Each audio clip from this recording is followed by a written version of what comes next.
Hi പ്രിയമുള്ള സുഹൃത്തുക്കളെ, ഇന്ന് ഖാദർ, ഷിയാസ്, ഫിറോസ് സജന, ഫിറോസ് കുന്നുംപറമ്പിൽ ഇങ്ങനെ തുടങ്ങി ഒട്ടനവധി മുറിയന്മാരുടെ അവിഹിത കഥകൾ കൊണ്ട് ഇന്ന് സോഷ്യൽ മീഡിയ നിറഞ്ഞിരിക്കുന്നു. കുറെ വാദങ്ങൾ ഒരു ഭാഗത്ത് നടക്കുമ്പോൾ മറുഭാഗത്ത് വെട്ടുക്കിളി ഫാൻസ് വന്നിട്ട് അവരെ ന്യായീകരിച്ചും വിമർശിക്കുന്ന ആളുകളെ തേജോവധം ചെയ്യും, തെറി വിളിച്ചും അഭിഷേകം ചെയ്യുന്നു. സോഷ്യൽ മീഡിയ ഇന്ന് ഇതിനൊക്കെ ഭാഗമാകുകയാണ് പല കുടുംബങ്ങളുടെയും വിഷയങ്ങളിൽ, പല വ്യക്തികളുടെയും സ്വകാര്യതകളിൽ. ഇപ്പോ ഖാദർ കരിപ്പൊടിയാണ് ഏറ്റവും പ്രധാനപ്പെട്ട വിഷയം. അയാളെക്കുറിച്ച് ഒരു വിവാദ വീഡിയോ പ്രചരിക്കുന്നുണ്ട്. ഇതിനെ സംബന്ധിച്ച് ചില യാഥാർത്ഥ്യങ്ങൾ നമുക്ക് പറയാതെ വയ്യ. ഇപ്പൊ ഇയാളുടെ ഒരു സ്വകാര്യ വീഡിയോ കോൾ ദൃശ്യങ്ങളാണ് ഇപ്പോൾ പുറത്തു വന്നിരിക്കുന്നത്. അത് ഇന്ന് ചെയ്താലും ഇന്നലെ ചെയ്താലും കഴിഞ്ഞ വർഷം ചെയ്താലും അത് ഖാദർ കരിപ്പൊടി തന്നെയാണ്. ഇപ്പോൾ ഷിയാസ് കരീം എന്ന് പറയുന്ന വ്യക്തി 2 വർഷം കഴിഞ്ഞിട്ട് ഇത് ഇപ്പോഴത്തതല്ല എന്ന് പറഞ്ഞാലും നമ്മൾ ചെയ്തത് തന്നെയാ, അതല്ലാതാകത്തില്ല. അപ്പൊ ഈ വീഡിയോ ചാറ്റ് വരുന്നു. ഇപ്പൊ ഇവരൊക്കെ കുറച്ച് മൂത്ത സാധനങ്ങളാണ് എന്ന് ഈ സോഷ്യൽ മീഡിയയിലാണ് നമുക്ക് മനസ്സിലാകുന്നത്. ഇവരെ കുറിച്ച് അറിയുന്നതും സോഷ്യൽ മീഡിയയിലൂടെ തന്നെയാണ്. ഇപ്പൊ ഷിയാസ് കരീം ഭാര്യ പ്രസവിച്ച് കിടക്കുമ്പോഴാണ് മറ്റൊരു സ്ത്രീയോട് മഹർ വാങ്ങാനും ഓടി വാങ്ങാനും കല്യാണ ചെലവിനും അതുപോലെ ജിമ്മ് തുടങ്ങാനും ഒക്കെ ആയിട്ട് കുറെ കടങ്ങളുണ്ട്, അത് വീടണം എന്നൊക്കെ പറഞ്ഞിട്ട് പണം ചോദിച്ചിട്ട് അയാള് ഓഡിയോ അയക്കുന്ന ഒരുപാട് സന്ദേശങ്ങൾ ഇപ്പോൾ പുറത്തു വന്നിട്ടുണ്ട്. ഇത് ഞാൻ കുറച്ച് മുമ്പേ ചെയ്തതാണ് എന്ന് പറഞ്ഞിട്ട് കാര്യമില്ല. ഇതാര് ചെയ്തു അത് പ്രധാനമാണ്. അപ്പോൾ ഇപ്പൊ പ്രചരിക്കുന്ന വീഡിയോ ഇപ്പോ ഖാദർ പറയുന്നു 2020 അയാൾ കല്യാണം കഴിക്കുന്നതിനൊക്കെ മുമ്പുള്ളതാണ്. എപ്പം ഉള്ളതായിരുന്നാലും ശരി, മറ്റുള്ള സ്ത്രീകളെ ബഹുമാനിക്കാൻ പഠിക്കണം. അത് വീട്ടിൽ നിന്ന് പഠിച്ചു വരേണ്ടുന്ന ഒരു പാഠമാണ്. ഇപ്പൊ ഒരാള് പ്രണയിച്ചു കഴിഞ്ഞാൽ ഉടനെ തന്നെ, ഇപ്പം ഫിറോസ് കുന്നംപറമ്പിലും അങ്ങനെ തന്നെയാണ്. ഇങ്ങനെ ഓരോരോ ന്യായീകരണങ്ങളാണ് ഇവർ പറയുന്നതല്ല. ആദ്യം ഇവർ സോഷ്യൽ മീഡിയയിൽ വരും, കുറച്ച് ഫെയിം ആകും, കുറെ ഫോളോവേഴ്സിനെ കിട്ടും, സബ്സ്ക്രൈബേഴ്സ് കൂടും, വരുമാനം കൂടും, പബ്ലിസിറ്റി കൂടും. അപ്പോൾ ഒരുപാട് രാഷ്ട്രീയക്കാരും സിനിമാ താരങ്ങളുമായിട്ടുള്ള ഒരുപാട് സുഹൃത്തുക്കൾ പിന്നാലെ കൂടും. അത് കഴിഞ്ഞാൽ പിന്നെ ക്ലബായി, പാർട്ടിയായി, ഡേറ്റിംഗ് ആയി, പിന്നീടൊന്നും പറയാനില്ല. അപ്പൊ ഇങ്ങനത്തെ ചില രീതികളാണ്. എന്തായിരുന്നാലും ഒരു വീഡിയോ നിങ്ങൾ തന്നെ ഒന്ന് കേട്ടു നോക്ക്. അദ്ദേഹം തന്നെ പറയും അതിന്റെ നിജസ്ഥിതി എന്താണ് എന്ന് നമ്മൾ ആരും പറയാതെ തന്നെ. അപ്പൊ ചോദിക്കുന്നത് ഇത്രയേ ഉള്ളൂ, ഇവന്മാരൊക്കെ ക്യാമറയ്ക്ക് മുമ്പിൽ കാണുന്ന മുഖമല്ല, ക്യാമറയുടെ പിന്നിൽ എന്നതാണ് സത്യം. ഖാദർ കരിപ്പൊടിയുടെ തുണിയില്ല കുൽസിതം എന്നാണ് ഇതിന്റെ ടൈറ്റിൽ തന്നെ. അപ്പോ എന്തോ നാടേ കാണിക്കുന്നതെന്നൊക്കെ ചോദിച്ചിട്ടാണ് ഇത് പറയുന്നത്. പിന്നെ 2 പേര് തമ്മിൽ വീഡിയോ കോൾ ചെയ്യുന്നു എന്ന് വിചാരിക്കുക, അതല്ലെങ്കിൽ ഓഡിയോ ചെയ്യുന്നു, അതല്ലെങ്കിൽ ഇവര് തമ്മിൽ അങ്ങോട്ടും ഇങ്ങോട്ടും വോയിസ് ചാറ്റ് ചെയ്യുന്നു. എന്തായിരുന്നാലും ഇവര് 2 പേരിൽ ആരെങ്കിലും ഒരാള് റെക്കോർഡ് ചെയ്ത് ഇത് പുറത്തു വിടാതെ ആരും ഇവരുടെ സ്വകാര്യ നിമിഷങ്ങൾ ഏതെങ്കിലും നമ്മൾ സിനിമയിലൊക്കെ കാണുന്നത് പോലെ ചിപ്പ് വെച്ചിട്ട് പഠിച്ചെടുക്കുന്നതൊന്നും അല്ലല്ലോ.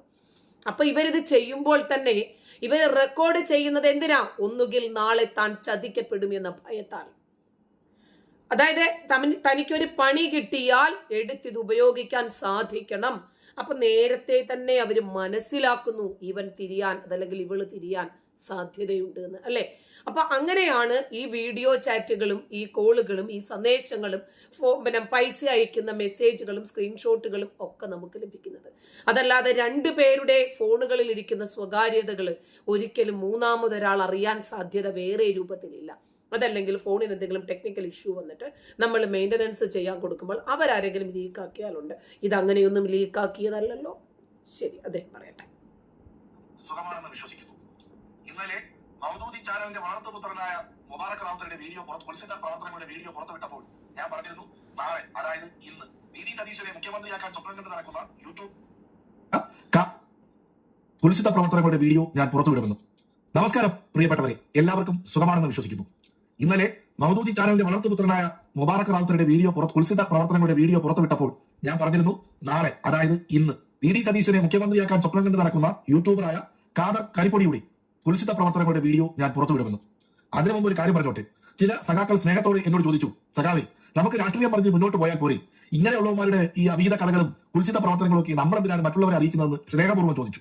അപ്പൊ അതിനുള്ള മറുപടി അവർക്ക് കൊടുത്തു. എന്നാലും നിങ്ങൾ കൂടി അതിനുള്ള മറുപടി അറിയണം. വേറെ ഒന്നുമല്ല, ഇങ്ങനെയുള്ള കുൽസിത പ്രവർത്തനങ്ങളുടെ വീഡിയോ മറ്റുള്ളവരിലേക്ക് എത്തിക്കാൻ എനിക്ക് പ്രചോദനമായത് കഴിഞ്ഞ 5 വർഷം കേരളത്തിന്റെ പ്രതിപക്ഷ നേതാവായിട്ടിരുന്ന് നുണകൾ മാത്രം പറഞ്ഞ് സംഘപരിവാറിന്റെ ചിന്താശക്തികൾ ഉള്ളിട്ടുകൊണ്ട് നടക്കുന്ന വി.ഡി. സതീശൻ സാർ അവരുടെ വാക്കുകളാണ് ഇങ്ങനെയുള്ള വീഡിയോകൾ ചെയ്യാൻ എനിക്ക് പ്രചോദനമായത്. അപ്പോൾ നിങ്ങൾ ചോദിക്കും, വി.ഡി. സതീശൻ സാർ ഇങ്ങനെയുള്ള കാര്യങ്ങളെക്കുറിച്ച് എന്താണ് പറഞ്ഞതെന്ന്. അങ്ങോട്ട് പറഞ്ഞു കൊടുക്കുന്ന ഉമേഷൻ ചേട്ടാ, ഇല്ലെങ്കിൽ അവർ പറയും ഞാൻ പറയുന്നത് കള്ളത്തരമാണെന്ന്. ഞാൻ ദൃശ്യങ്ങൾ എല്ലാ ആളുകളും പ്രചരിപ്പിച്ചതാണ്. ഇതുപോലത്തെ ദൃശ്യങ്ങൾ കിട്ടിയ ആരോ പ്രചരിപ്പിക്കുക, എല്ലാവരും പ്രചരിപ്പിക്കും. ഇതുപോലത്തെ ദൃശ്യങ്ങൾ കിട്ടിയ ആരോ പ്രചരിപ്പിക്കുക, എല്ലാവരും പ്രചരിപ്പിക്കും. കേരളത്തിന്റെ പ്രതിപക്ഷ നേതാവ് നമ്മളോട് പറഞ്ഞിട്ടുള്ള എന്തെങ്കിലും ഒരു കാര്യം ഒരു മലയാളി എന്നുള്ള നിലയിൽ നമ്മൾ അനുഗമിച്ചില്ല എങ്കിൽ, പിന്തുടർന്നില്ല എങ്കിൽ അദ്ദേഹത്തിനോട് നമ്മൾ ചെയ്യുന്ന ഒരു ദ്രോഹമല്ലേ? പ്രത്യേകിച്ച് വി.ഡി. സതീശൻ സാറിന്റെ ഏറ്റവും അടുത്ത ആളാണ് ഈ ഖാദർ കരിപ്പൊടി. എന്നിട്ട് അങ്ങനെയുള്ള ഖാദർ കരിപ്പൊടിയുടെ ഒരു വീഡിയോ നമ്മുടെ കയ്യിൽ കിട്ടിയിട്ട് നമ്മളത് പ്രചരിപ്പിച്ചില്ലെങ്കിൽ നാളെ വി.ഡി. സതീശൻ സാർ ചോദിക്കത്തില്ലേ, നീയൊക്കെ എവിടുത്തെ സൈബർ പോരാളികളാണ്? അതുകൊണ്ട് മാത്രമാണ് ഞാൻ ഈ വീഡിയോ പുറത്തുവിടുന്നത്. അതിന് മുമ്പ് വേറെ പറയാം, ഖാദർ കരിപ്പൊടി അവിവാഹിതനല്ല, വിവാഹിതനാണ്. നല്ല ആഡംബരപൂർവ്വം കല്യാണമൊക്കെ നടത്തി സുന്ദരിയായ ഒരു ഭാര്യ കൂടെ ഉള്ളപ്പോൾ എന്തിനാണ് ഖാദർ കരിപ്പൊടി ഇങ്ങനെയൊക്കെ കുൽസിത പ്രവർത്തനങ്ങളുമായി പോകുന്നതെന്ന് ചോദിച്ചാൽ എനിക്ക് ഉത്തരമില്ല. പിന്നെ ചിന്തിച്ചാൽ കിട്ടുന്ന ഉത്തരം എന്ന് പറയുന്നത് പീഡന പ്രിൻസിപ്പാളായ ഷാഫി പറമ്പിന്റെയും പീഡന ഹെഡ്മാസ്റ്ററായ രാഹുൽ മാങ്കൂട്ടത്തിന്റെയും ഒക്കെ അനുയായി ആയിരിക്കുമല്ലോ. അപ്പൊ പിന്നെ കോൺഗ്രസ് പാരമ്പര്യം പിന്തുടരുന്ന വി.ഡി. സതീശൻ മുഖ്യമന്ത്രിയായിട്ട് സ്വപ്നം കാണുന്ന ഈ പറയുന്ന ഖാദർ കരിപ്പൊടി ഇങ്ങനെയുള്ള കുൽസിത പ്രവർത്തനങ്ങളിൽ ഏർപ്പെട്ടില്ലെങ്കിലേ അത്ഭുതമുള്ളൂ. വലുതായിട്ടൊന്നുമില്ല, ചെറിയ രീതിക്കുള്ള കുൽസിത പ്രവർത്തനങ്ങളേ ഉള്ളൂ. എന്നാലും ഇത് ശരിയാണോ എന്ന് ചോദിച്ചാൽ ശരിയല്ല എന്നാണ് എനിക്ക് പറയാനുള്ളത്. വിവാഹിതനല്ലായിരുന്നു എങ്കിൽ ഞാൻ ഒരുപക്ഷെ ഇത് പുറത്തു വിടത്തില്ല. കാര്യം എന്താ, മനുഷ്യനല്ലേ പുള്ളേ, വികാരങ്ങളും വിചാരങ്ങളൊക്കെ നമ്മളെ പോലെ ഖാദർ കരിപ്പൊടിക്കും കാണുമല്ലോ. എന്തായാലും കൂടുതൽ പറഞ്ഞ് നിങ്ങളെ ഞാൻ ബോറടിപ്പിക്കുന്നില്ല. ഖാദർ കരിപ്പൊടിയുടെ ആ കുൽസിത കലാ കായിക പരിപാടിയിലേക്ക് എല്ലാ മാന്യ പ്രേക്ഷകർക്കും സ്വാഗതം. ഒറ്റ വാക്കിൽ കേരളത്തിന്റെ എൻടയർ പൊളിറ്റിക്സ് ഇങ്ങനെ എടുത്ത് അമ്മാനമാടിയ ഒരു മുതലാണ്. ഇലക്ഷന്റെ പീക്ക് ലെവലിൽ കേരളം എത്തി നിൽക്കുമ്പോൾ ഒരു സ്റ്റേറ്റ്മെന്റ് അങ്ങ് നടത്തുകയാണ്. കേരളത്തിന്റെ യുവജനതയുടെ എക്കാലത്തെയും വലിയ ആഗ്രഹങ്ങളിൽ ഒന്നായിട്ടുള്ള ഒരു കാര്യത്തെ മുന്നിൽ നിർത്തിയിട്ട് പറയാണ്, മോഡിഫിക്കേഷൻ ഒരു പരിധിവരെ ഞങ്ങൾ അങ്ങ് അംഗീകരിച്ചു തരുമെന്ന് പറയുന്ന ഒരു ബോംബ് ഇടുന്നു. ആ ബോംബിൽ അങ്ങ് കത്തിച്ചാമലാകുകയാണ്. യൂത്ത് മൊത്തം ഒരു 90% യൂത്തും വി.ഡി. സതീശനിലേക്ക് ഫോക്കസ് ചെയ്ത ഒരു പോയിന്റ്.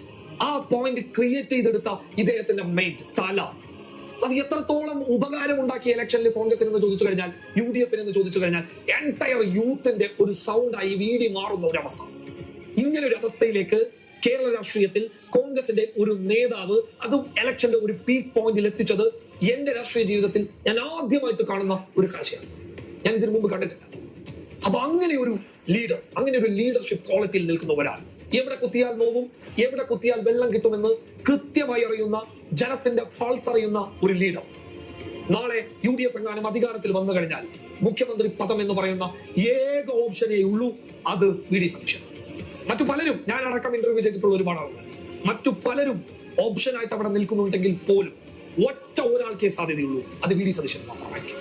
നിങ്ങൾ എങ്ങാനും വി.ഡിയെ തടഞ്ഞാൽ കോൺഗ്രസ്സുകാർ മാത്രമായിരിക്കില്ല അതിനെ എതിർത്ത് വരിക, പൊതുജനം എതിർത്ത് വരുന്ന ഒരു അവസ്ഥ UDF കാണേണ്ടി വരും, കോൺഗ്രസ് കാണേണ്ടി വരും. കാരണം വേറൊന്നുകൊണ്ടല്ല ഞാൻ പറയുന്നത്, ഇത്രയും സ്ട്രാറ്റജിക്കലി കാര്യങ്ങൾ ബിൽഡ് ചെയ്യാൻ പറ്റുന്ന ഒരാൾ മുഖ്യമന്ത്രിയായി വരുന്നത് നാടിനും നാട്ടുകാർക്കും നല്ലതാണെന്നുള്ള സത്യം നിങ്ങൾ തിരിച്ചറിഞ്ഞേ മതിയാകൂ. അയാളെ തഴയരുത്. അയാളെ തഴഞ്ഞാൽ ജനം നിങ്ങളെ അടുത്ത പ്രാവശ്യം തഴയും.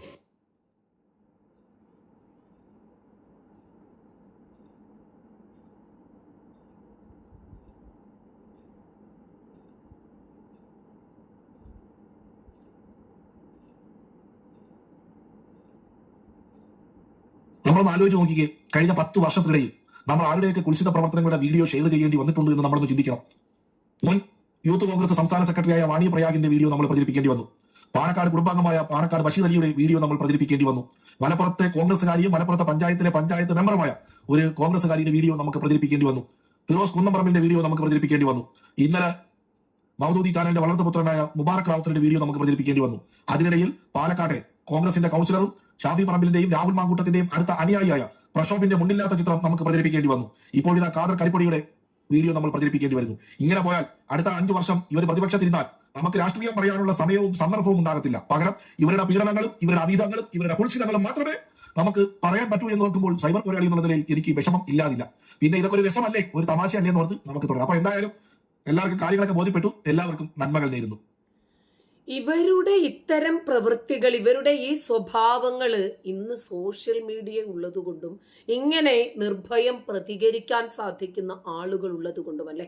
ഇവരൊക്കെ ഇപ്പം ഞങ്ങളൊക്കെ തന്നെ, ഞാൻ കഴിഞ്ഞ ദിവസം ഷിയാസിന്റെ വീഡിയോ ചെയ്തതോടുകൂടി എത്രയാ മെസ്സേജുകൾ വരുന്നത് എന്നറിയാം. അവന്റെ വെട്ടുകളി ഫാൻസ് വന്നിട്ട് പൂര തെറിവിളിയും ഭീഷണിയുമാണ്. അപ്പൊ പിന്നീട് അതിനെ സംബന്ധിച്ച് പറയാതിരുന്നാൽ അവരെ ഭയപ്പെട്ട് പിന്മാറുവാണ് എന്ന് തോന്നും. അതുകൊണ്ടാണ് ആ വിഷയത്തെ അഡ്രസ്സ് ചെയ്യണമെന്ന് തോന്നിയത്. നന്ദി.